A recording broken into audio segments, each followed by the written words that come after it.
สบายดีแม่น้องโตโน่โดยสบายดีไปสอนกุ้งแต่เช้าเนาะเลยได้ปลายไปเลยนี่กุ้งอันนี้ปลาบูยังอีกปลายัง คองปลาขับของ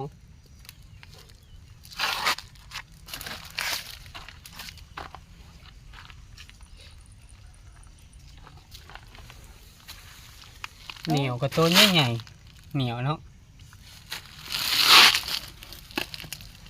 น้ำรถเลยนะ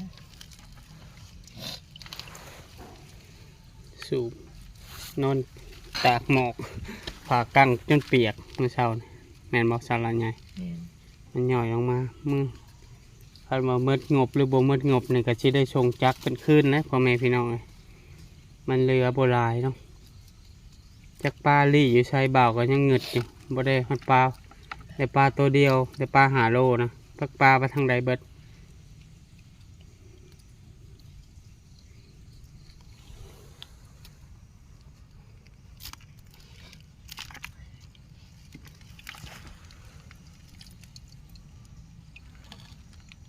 ชวนกันมาเบิ่งลูกสาวละไงกุ้งเขาบ่เหลือเนาะปลาตัวเห็ดมกไปขายพอได้ชื่อกินแม่นว่าสาวละไงอันนี้ก็ปลาบูยามมีน้ำเบิ่งคือหลายแต่ว่าน้องสาวกว่าปีบ่าวก็เงึดอยู่ว่ามันไปใส่เบิดปลาฝากพ่อแม่เป็นกำลังใจให้แม่น้องโตโน่กดติดตามแม่น้องโตโน่กดไลค์กดแชร์หน่อยเด้ออย่าลืมกดกระดิ่ง